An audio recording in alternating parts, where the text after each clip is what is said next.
자, 오늘은 사회 집단과 사회 조직에 대해서 배우겠습니다. 이제 사회를 우리가 개인이 살아가면서 집단이 구성이 됩니다. 여러분들이 소수의 학생들이 만들어내더라도 뭐 우리끼리 무슨 뭐 동아리를 만들까 아니면 우리끼리 친한 친구들끼리 어떤 동창회를 만들자 하면 그런 것들이 집단이 구성이 되고 그런 집단들은 다시 조직화돼서 사회 조직을 이룹니다. 그 작은 조직에서부터 큰 조직이 돼서 그게 체계화되고 구조화되는 게 이 사회다라는 얘기. 그래서 지금 이제 오늘 배울 부분을 보면 자, 이쪽으로 가봅시다.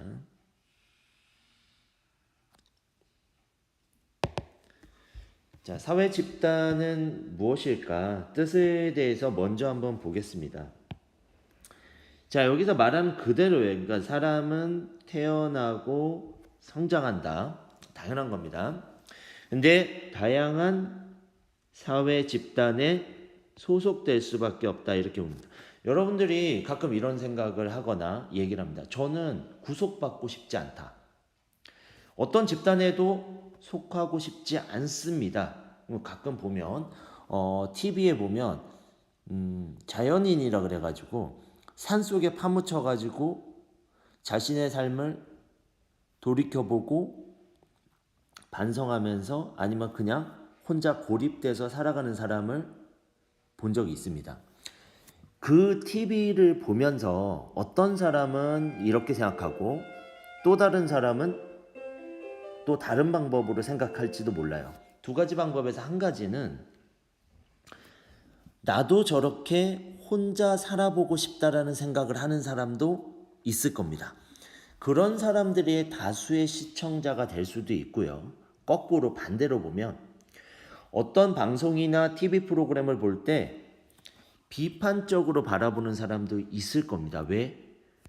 사회에서 문제가 되고 도태돼서 혼자 살고 있는 것은 아닐까라는 생각도 해볼 수 있죠. 여러분들은 일반적이라면 우리는 사회 집단에 이렇게 소속되어 살아간다라는 걸 이야기합니다. 저번 시간에 사회화라는 걸 배웠고요. 그런 다양한 사회화를 통해서 우리는 사회에 적응하기 위해서 교육을 받아왔고 그것은 다시 1차 아니면 2차 아니면 비공식, 공식적 사회화 교육 집단, 교육 과정에서 배웠습니다. 그렇다면 여기서 말하는 사회 집단은 여러분이 태어나고 살아간다면 사회 집단에 당연하게 다양한 사회 집단에 소속될 것이다. 그 속에서 사회적 관계를 맺는데 사실 지금 이 수업을 하면은 이제 여행지리 수업이 될 텐데 선생님들이 가끔 그런 이야기를 하더라고요. 2학년 학생들을 왜 이렇게 챙기는 것 같은 느낌이 든다 이렇게 얘기를 하는데 저도 그런 부분을 배제할 수는 없네요. 2, 3학년 학생들하고 지금 현 2, 3학년 학생들 많은 시간들을 작년에 너무 많은 시간들을 보내다 보니까 심지어는 뭐 별관에 있는 2학년 학생들하고는 살았죠. 아예 그냥 가족보다도 더 많은 시간을 보냈으니까 그런 시간들 동안에 정도 들었고 그리고 또 많은 수업들을 같이 하면서 훨씬 더 챙기게 되는 그 신경을 좀 많이 쓰는 이런 것들이 있습니다. 올해는 좀 딜레마가 되는데 1학년 담임이라서 1학년과 2학년 다 신경 쓰고 3학년까지 자 우리는 창성고 전체니까 자, 모두 다 신경 쓰는 선생님이 되겠습니다. 그래서 이제 밑으로 가서 중요한 부분에서 자 아까 말한 대로 가족 그 다음에 또래 집단 학교 직장 동호회처럼 자 이 부분이 가장 중요한 거예요. 둘 이상이다라는 부분이 핵심 포인트입니다. 무슨 말이냐면 혼자는 안 돼요. 자, 저 혼자 와가지고 저는 1인 사회 집단입니다 라고 얘기를 합니다. 저는 뭐 게임을 좋아합니다. 아니면 사회책을 읽는 걸 좋아해요. 아니면 뉴스를 보는 걸 좋아합니다. 그러면 저는 뉴스를 좋아하는 1인의 사회 집단입니다 라고 얘기하면 안 된다는 얘기죠. 집단이라고 말을 할 때 가장 포인트는 둘 이상이다. 그래서 반드시 여러분들이 생각을 해야 되고, 더 중요한 이야기가 하나 나옵니다.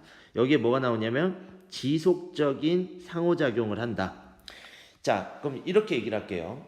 가족이나 또래 집단, 학교, 직장, 동호회, 친구들도 있을 거고 가족들도 있을 거고 가족의 또 가족 간에 서로 만남을 가지는 친구들도 있을 겁니다. 아버지의 친구라든가 어머니의 친구들과의 모임. 근데 중요한 건 뭐냐면 사회 집단으로 구성되기 위해선 둘 이상이어야 되니까 2명 이상이면 돼. 그럼 옆에 여러분 친구하고 둘이 있습니다. 그럼 둘 친구들이 둘만 딱 모였어. 그럼 넌 사회 집단 됐어. 아니란 얘기죠. 자, 예를 들어보면 누구를 예를 들까? 뭐 혜준이, 박혜준, 그리고 뭐 도영이 얘기를 할까요? 그럼 혜준이랑 도영이랑 자주 친하게 지냈으니까. 자, 그러면 둘이가 사회 집단을 결성합니다. 뭐를 결성할지 모르겠지만 둘이 좋아하는 게임이 뭐 있었나요? 뭐 LOL인가? 롤인가? 그래서 뭐 롤 게임을 같이 하는 창성고에 뭐 예전 1학년 1반 예전 1학년 1반 게임 동아리 해서 둘이 만들었어요. 근데 그거는 사회 집단이 되려면 뭐가 필요하다? 지속적인 상호작용이 필요하다. 이렇게 보는 거죠. 일회성적인 것은 안 된다. 자, 그럼 예를 들어 볼게요. 저는 프로야구를 좋아하던 시절에는 LG 트윈스 팬이었고요. 농구를 좋아할 때는 수원 삼성 썬더스, 지금은 바뀌었는데, 그리고 지금은 창원에 내려와 있기 때문에 창원 LG 팬입니다.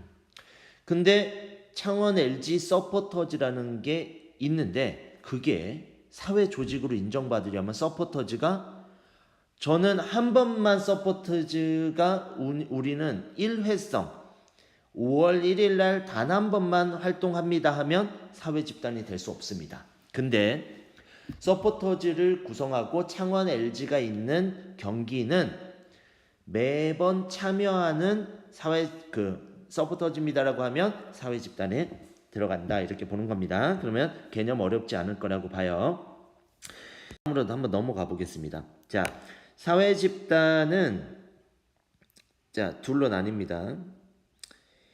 1차 집단과 2차 집단으로 나누는데 1차 집단의 부분을 설명을 할게요. 1차 집단은 가족과 또래 집단을 구성하는 사람들을 이야기합니다.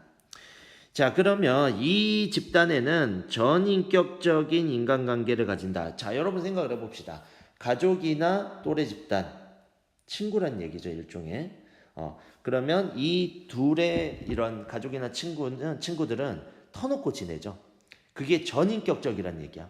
여러분이 안 그런 친구들도 있겠지만 나랑 정말 친한 친구랑 얘네 둘이 있으면 제가 별 얘기를 다 합니다. 저희 집에 있었던 얘기, 뭐 중요한 이야기, 서로 내 고민 이런 것들. 그리고 가족은 말할 필요도 없죠. 그래서 이거를 전인격적인 인간관계가 나타나는 집단을 1차 집단이라고 한다는 걸 설명합니다. 그럼 이제 2차 집단은 뭐냐라고 얘기를 하면 회사나 정당과 같은, 자, 펜 한번 바꿔볼까요? 너무 빨간색만 써서. 특정한 목적을 달성하기 위해 의도적으로 만들었다. 이렇게 나옵니다. 의도적으로 만들었다. 그럼 특징은 뭐냐면 간접적 접촉과 수단적 만남이다. 자, 회사에서 회사원들끼리 저희 아버지가 이런 얘기를 하더라고요. 산을 이제 같이 올라가고 있었어요, 선생님하고. 산을 이제 등산을 하면서 아버지가 이런 얘기를 하더라고요. 너는 친구가 어떤 종류의 친구를 사귀고 있니? 이렇게 얘기를 합니다. 그래서 저는 아주 친한 친구들도 있고 그렇지 못한 친구들도 있습니다. 이렇게 얘기를 했더니 이제 아버지가 사회생활을 오래 하던 터에 친구들은 돈을 빌려주면 얼마까지 빌려줄 수 있는 친구를 구분해 놓는 것도 하나의 방법이다. 이런 얘기를 하더라고요. 그럼 100만 원을 빌려줬어요. 근데 저 친구한테 내가 100만 원을 받지 않아도 괜찮은 친구인지 아니면 받아야 되는 친구인지 그 돈을 선뜻 건네서 돌려받지 못하더라도 괜찮다라고 여기는 친구들은 너가 끝까지 갈 친구다. 이런 얘기를 들었습니다. 근데 아버지 왜 그러면 회사 사람들은 퇴직 후에 만나지 않아요? 라고 물어보니까 이런 얘기를 하더라고요. 회사 사람들이 너가 나중에 지내보면 알겠지만 시간이 지날수록 어려운 관계가 유지된다 이런 얘기를 하더라고요.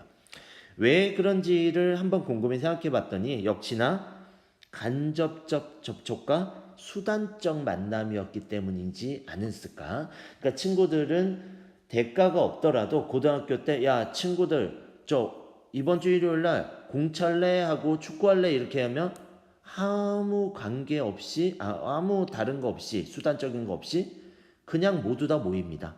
그래서 축구를 즐기죠. 그리고 서로 물을 나눠 마시기도 하고 음료수를 서로 사주기도 하고 그게 전인격적인 관계가 아닐까 싶습니다. 부모님들이 여러분한테 갚을 거를 강요하고 돈을 주진 않잖아요. 먹을 걸 주지는 않지 않습니까? 그런 것들이 이제 둘의 차이점이다. 1차 집단과 2차 집단의 그런 것들을 이제 이야기합니다.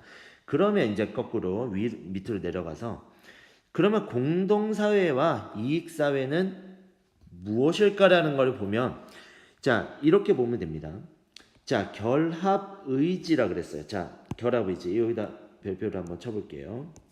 아까 한 가지만 더 위에서는 구분 방식을 제가 하나를 안 알려준 게 있는데 구성원들의 접촉 방식 아까 전인격적이냐 아니면 수단적이냐 그리고 여기 밑에는 의도적이냐 위에는 연대감 친밀을 가지고 있느냐에 따라서 나누는 방식을 1차 2차 집단으로 나누고요.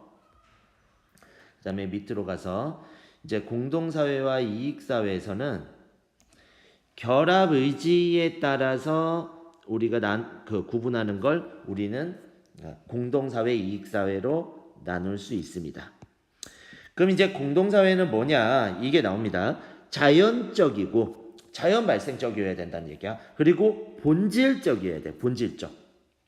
자연적이고 본질적이다. 그럼 여기 밑에 보면 딱 이해됩니다. 가족과 친족 그리고 전통적인 촌락 공동체. 자, 가족 이해할 거예요. 친족 피로 혈연으로 돼 있으니까 여러분들 친척들이 있을 거고 가족이 있을 거고 뭐 고모, 이모, 그 다음에 할아버지, 할머니, 그 다음에 어머니, 아버지 친족까지 하는 범위를 얘기합니다. 근데 선생님 전통적인 촌락 공동체는 뭐예요? 라고 얘기를 합니다. 이거는 우리가 C족이라고 하죠. C족 그러니까 뭐 김씨성을 가진 사람들끼리 모여 사는 공동체라든가 아니면 촌락에 있는 전통적 그러니까 소수의 공동체들을 이야기할 수 있겠다 봅니다.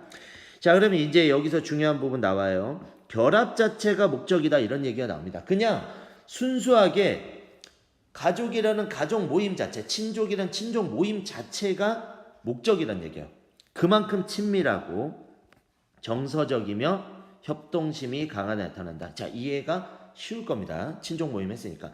근데 이익사회는 뭐냐? 이익사회는 반대의 개념이겠죠. 일종의 선택적 의지에 따라서 형성되고 회사나 학교 그리고 정당, 국가 등이 이에 해당한다.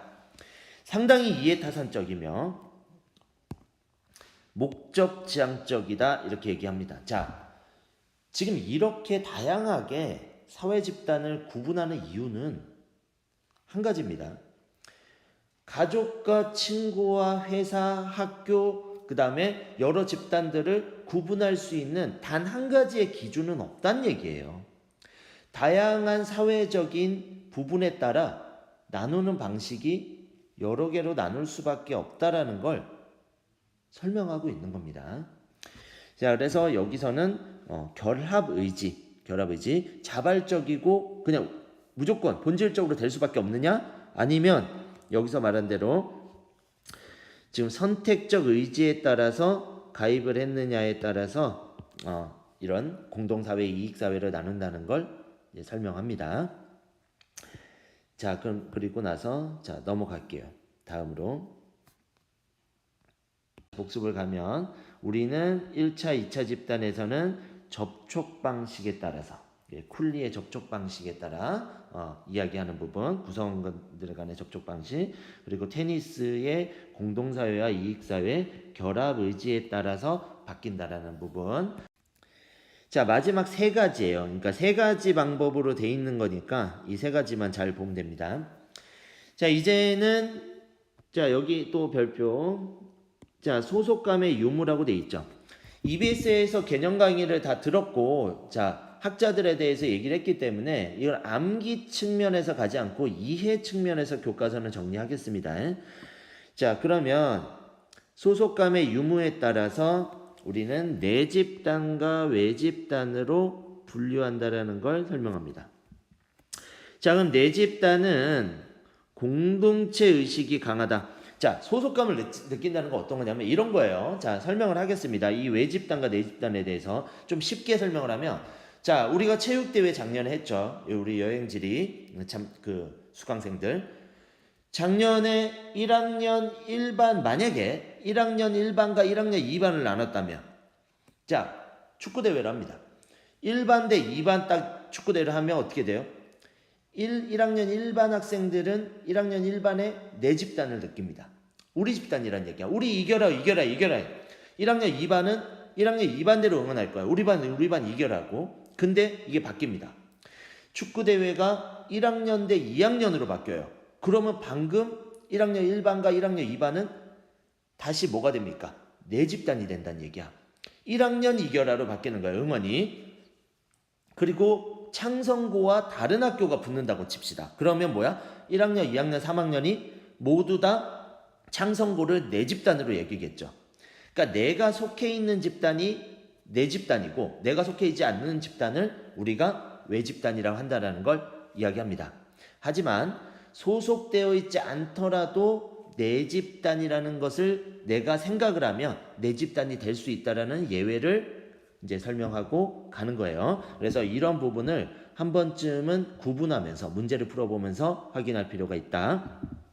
자, 그러면 소속감을, 이게 중요합니다. 소속되어 있다고 다 들어가는 게 아니고, 예를 들어서 제가 소속되어 있을 때 그걸 느끼는 거를 외치는 거고, 자, 대부분은 이렇습니다. 소속되어 있는 집단. 근데 여기에 나옵니다. 가장 중요한 포인트가 소속감을 뭐합니까? 느낀다라는 얘기야. 느낀다.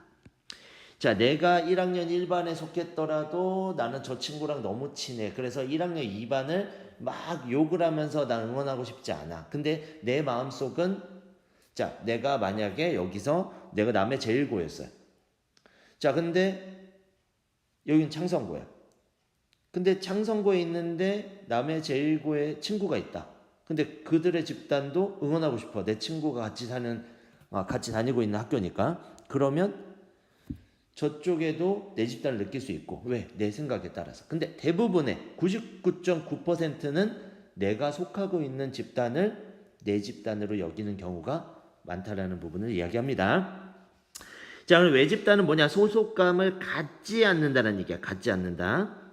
근데 갖지 않으면서 뭐를 느끼냐면, 여기는 우리 집단이라 그랬는데 이질감과 적대감까지도 가질 수 있는 게 타인 집단, 외 집단이라고 이야기를 합니다. 그러니까 마치 우리 거에 너무 심취한 나머지 저쪽을 외 집단이라고 여겨버리면 적이라는 생각까지 든다는 얘기야. 적. 내가 가까이 하지 않아야 될 적이라는 생각을 할 수 있다. 이런 얘기입니다. 자, 그래서 이렇게 두 가지로 나누는 부분에 대해서, 자, 여태까지 아까 우리가 앞쪽으로 가서 마지막은 이제 썸너 학자에 따른 내 집단과 외 집단을 소속감을 느끼느냐 아니면 소속감을 가지지 않느냐라는 걸로 구분하는 이 세 가지의 부분을 오늘 설명했습니다. 그래서 이 세 가지 부분을 더 설명하지 않는 이유는 EBS 교재에서 개념을 다뤘을 것이고, 이 세 가지 학자가 구분해 놓은 사회 집단, 그리고 오늘 배운 거 한 번 더 정리하면 둘 이상이면서 지속적인 관계를 가지고 있어야 사회 집단이며, 그 사회 집단을 구분할 수 있는 세 명의 학자, 쿨리, 테니스, 그 다음에 썸너의 세 가지 구분점에 의해서 구분한다는 사실을 오늘 배웠습니다. 그래서 아마 여기까지 마무리를 하고 다음 시간에는 요 사회 집단의 사회 조직으로 넘어가도록 하겠습니다. 여기까지 마치겠습니다.